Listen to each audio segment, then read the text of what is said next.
Jika Derp yang selama ini kita kenal adalah karakter yang ceroboh dan bodoh, namun apa jadinya jika karakter kocak satu ini diangkat menjadi seorang raja? Di salah satu video Squared Media yang berjudul King Derp, di sini kita diceritakan perjuangan Derp menjadi seorang raja yang dimana dirinya harus menghadapi berbagai rintangan yang mengancam kerajaannya. Cerita dimulai dengan scene yang memperlihatkan seorang pria yang tengah mencari keberadaan pedang Excalibur, yang dimana jika ada yang berhasil menemukannya maka orang tersebut akan memiliki hak untuk menjadi ketua guild. Dan beruntungnya manusia kotak-kotak satu ini berhasil menemukan pedang legendaris yang hilang, yang dimana begitu ia mencabutnya maka dia akan menjadi seorang raja kaya raya dan tidak perlu menendang pintu lagi untuk membeli motor Aerox idamannya. Namun karena judulnya King Derp, sang animator pun tidak rela jika pedangnya dipegang oleh tangan kusam dekil milik NPC yang mengharuskan Derp muncul entah dari mana dan mencabut pedang Excalibur tersebut.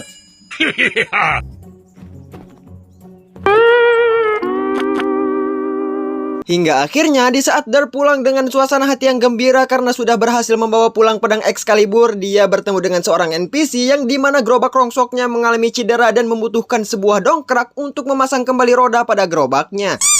Namun entah karena kasihan atau emang Derpnya aja yang tolol, dia menawarkan pedang Excalibur miliknya untuk dijadikan sebuah dongkrak. Buset, gini nih jadinya kalau dagu lebih besar daripada otak.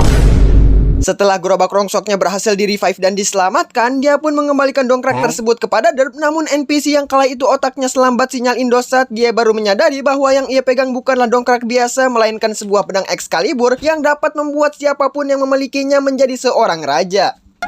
Kau ni apa? NPC yang gue nggak tahu namanya pun memberitahu Derp bahwa pedang yang ia pegang bukanlah pedang biasa, yang dimana pedang tersebut dapat membuat Derp berubah menjadi Ultraman, bukan cuy, berubah menjadi seorang raja kaya raya. Mendengar hal itu, otak Derp seketika saja beroperasi dan dengan gagahnya dia berjalan menuju istana sembari menenteng pedang Excalibur di tangannya. Begitu mengetahui ada orang yang berhasil menemukan pedang Excalibur, seluruh staf keistanaan pun langsung bersiap untuk menyambut dan melantik calon raja baru mereka. Dengan ekspektasi setinggi langit, penasihat istana berharap calon raja baru mereka merupakan seseorang yang bijaksana dan dapat dipercaya. Namun ekspresinya seketika saja berubah begitu melihat calon raja baru mereka yang merupakan sesosok makhluk bermuka silit yang melihatnya saja ingin sembelit. Ibarat nasi sudah menjadi bubur, mau bagaimana lagi? Dengan perasaan terpaksa, sang penasihat pun memasangkan mahkota di kepala Derp yang membuatnya kini resmi menjadi seorang raja. Kini Derp yang sudah resmi menjadi seorang raja, tentunya dia memiliki harta sebanyak dosa kalian. Namun sayangnya Derp yang belum mendownload otak dan pikiran, dengan harta sebanyak itu dia langsung menghabiskan seluruh uangnya hanya untuk membangun akuarium emas raksasa, memborong semua camilan serta membangun patung emas dia dan sahabat ikannya. Tak jarang di saat Derp sedang melakukan rapat keistanaan, dia malah kabur gak karuan yang membuat semua menterinya kesal kepada Derp. Hingga akhirnya karena kinerjanya yang macam tai mengharuskan Derp digeruduk oleh rakyatnya.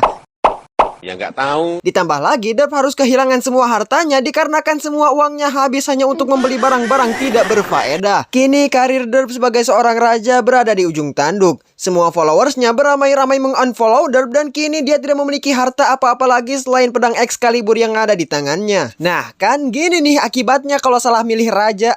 Pemimpin tuh dimana-mana dipilih, bukan digacha. Hingga akhirnya di malam hari tiba-tiba saja kerajaan Sidongo alias Derp diserang oleh segerombolan skeleton gabut yang pengen main perang-perangan. Di sana mereka membunuh dan menjarah semua rumah-rumah warga, ditambah lagi Ender Dragon yang pengen ikutan main perang-perangan, membuat situasi semakin chaos. Di tengah situasi yang kacau layaknya hidup kalian, tiba-tiba saja Derp muncul bagaikan kesatria di alam mimpi. Enggak cuy, enggak kayak gitu ceritanya. Di tengah situasi yang semakin kacau, tiba-tiba saja Derp muncul bagaikan kesatria di alam nyata. Dia membantu para warga desa yang masih selamat untuk mengungsikan diri mereka masuk ke dalam istana.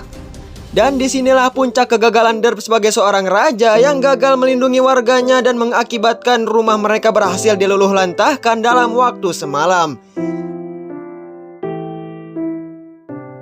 Kini rakyat Derp sudah tidak memiliki apa-apa lagi selain iman dan takwa. Seorang ayah dan anaknya yang hanya bisa terpaku melihat rumah mereka yang mulanya sejuta kenangan kini berubah menjadi sejuta angsuran. Sepasang suami istri yang belum punya anak karena kini mereka tidak memiliki tempat untuk melakukan pengecasan brutal. Seorang bocil FF yang kini dia sudah tidak bisa lagi mabar PUBG bersama teman-teman ML-nya. Sementara itu raja mereka yang cangkemnya nggak bisa nutup kini tidak memiliki cukup dana untuk melakukan renovasi rumah-rumah warga. Di sisi lain, Derp yang khawatir rakyatnya kelaparan dan memakan satu sama lain, Raja Derp kemudian membagi-bagikan semua camilannya untuk semua orang. Tak lupa, dia juga meruntuhkan patung emas raksasa miliknya, yang dimana semua emas itu kemudian digunakan untuk membangun pertahanan yang kokoh dan memperkuat armada mereka. Banyak kemajuan-kemajuan yang mulai terlihat dan membuat Derp kini di-follow kembali oleh rakyatnya.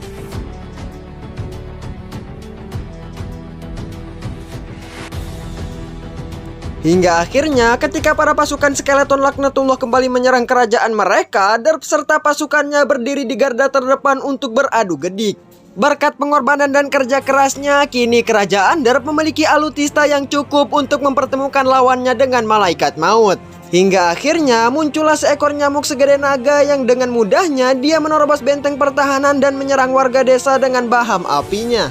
Derp yang takut rakyatnya gosong, sontak saja dia langsung menantang naga, maksudnya nyamuk titan tersebut, dengan bermodalkan nyali dan pedang Excalibur miliknya. Pertarungan epik antara Derp dan nyamuk raksasa pun tak terelakkan. Derp dengan pedang Excalibur sakti miliknya, dia berhasil menggores muka dan kaki nyamuk raksasa. Sementara itu, nyamuk raksasa dengan jigong apinya, dia membalas serangan Derp yang membuat Derp hampir dijadikan ayam panggang. Dikarenakan kondisi Derp yang sudah terpojok, win rate nyamuk pun meningkat sebesar 70%. Namun tiba-tiba saja dirinya dihujani meriam yang membuatnya gagal memanggang Derp dan terpaksa harus menarik diri dari pertempuran. Namun bagi Derp, pertempuran belum selesai jika musuhnya belum dia bantai. Dengan jiwa Alex Bijer, dia nekat masuk ke dalam meriam dan melontarkan dirinya ke arah nyamuk raksasa. Pertarungan epik jilid 2 pun tak terelakkan. Kini nyamuk raksasa tidak bisa menyemburkan bahamnya kepada Derp, melainkan dia terbang secara terbalik agar makhluk yang nyantol di punggungnya bisa segera pergi. Namun Derp yang kala itu memiliki dendam kesuma terhadap nyamuk, dia justru mengencangkan cengkeramannya serta naik ke atas punggungnya dan menyembelih nyamuk raksasa di atas langit yang membuatnya harus melakukan pendaratan darurat.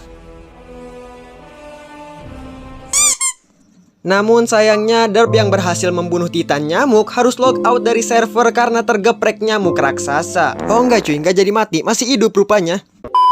Cerita pun diakhiri dengan Raja Derp yang akhirnya berhasil menata ulang kerajaannya kembali, dan di dalam istana dia bagi-bagi sepeda. Bukan cuy, di sana Raja Derp mengadakan meet and greet dengan followers TikToknya, dan ternyata dia bertemu seekor bocil wibu FF yang mengembalikan mahkota kerajaan serta memasangkannya kepada Raja Derp.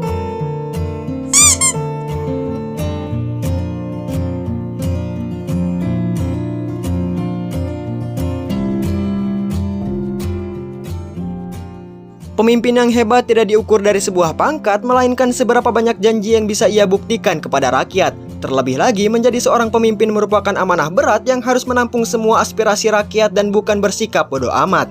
Karena sejatinya pemimpin idaman adalah mereka yang memikirkan masa depan serta membawa perubahan dan bukan kesengsaraan.